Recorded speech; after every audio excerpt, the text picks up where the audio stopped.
Successful food plots can be pretty complicated. It's a whole lot more than just deciding what you want to plant, choosing something because it's popular of different people, and throwing some seed out on the ground. This is where we get into what's called the agronomics, and that is the principles of agriculture and how to plant and grow something to get maximum growth and yield. And it all begins with soil. Don't guess at this. You know, we've all heard that we ought to collect soil samples and have them tested, and that's a fact. You can't guess at how much nutrients you need to add to the soil. So with a low cost, you can get a report from a reputable lab that tells you exactly how much lime or fertilizers that you need to add. It's important to realize that correcting soil pH is a relatively slow process. So you want to collect your soil samples several months before planting, and be sure and add your lime, if necessary, at least 5-6 months before planting to enable the lime to be incorporated into the soil and adjust soil pH by the time your plants start growth.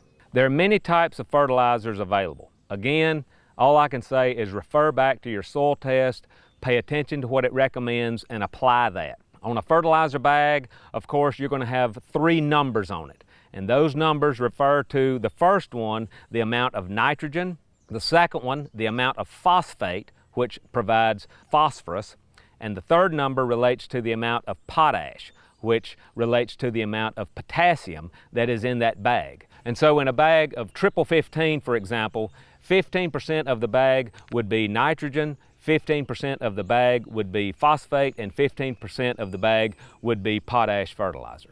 Fertilizers are typically applied at planting.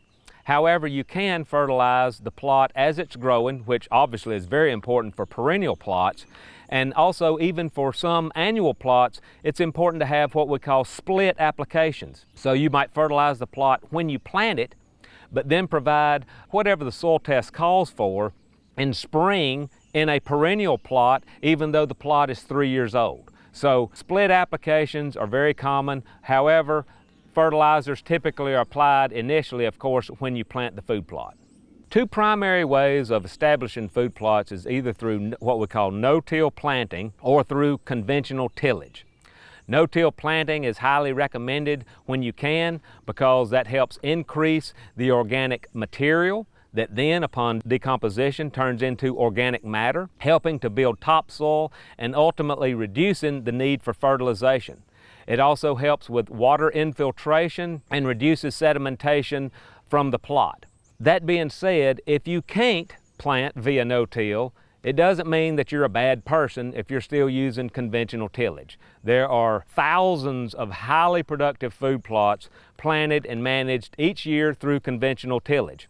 However, it certainly is true that with conventional tillage, your inputs with regard to lime and fertilizer over a longer term will be greater. Your water infiltration and moisture holding capacity may not be as great as if you use no-till planting, but you still can get highly productive food plots through conventional tillage.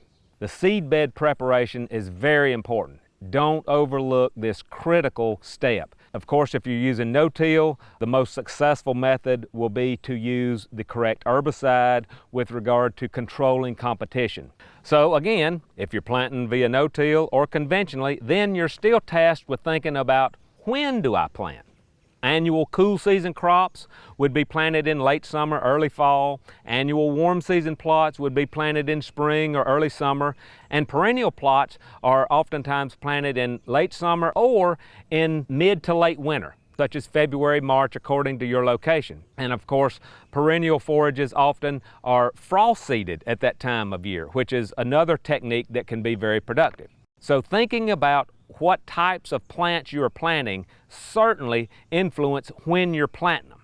And then the next consideration is how much seed to plant. And of course, if you're going by any type of food plot guide, it's going to give you a planting rate. That would be in pounds per acre. A lot of the seed that you plant, especially the legumes, will come coated with an inoculant. An inoculant is a bacteria that attaches to that plant's roots and aids in the production of nitrogen for that plant. Now, this is true of the legumes. And so that bacteria is encased in a coating around the seed. those seed, the weight of it may be 30 to 50% coating. And so if you're planting a 10 pound per acre rate of a seed that has a coating of which 50% is represented by the coating, then you're only planting 5 pounds of seed. Then when you calculate on top of that, what is the germination rate? Typically germination rates will be somewhere between 80 and 90%. But some things might be down into the 60s. So look at the seed tag and see what the germination rate is, and you have to calculate your germination rate as well as the amount of coating to help you plant the correct amount of seed. So it's not uncommon to have to plant 25 pounds of the material in the bag to get a 10 pound per acre seeding rate. So all that being said, don't be overwhelmed.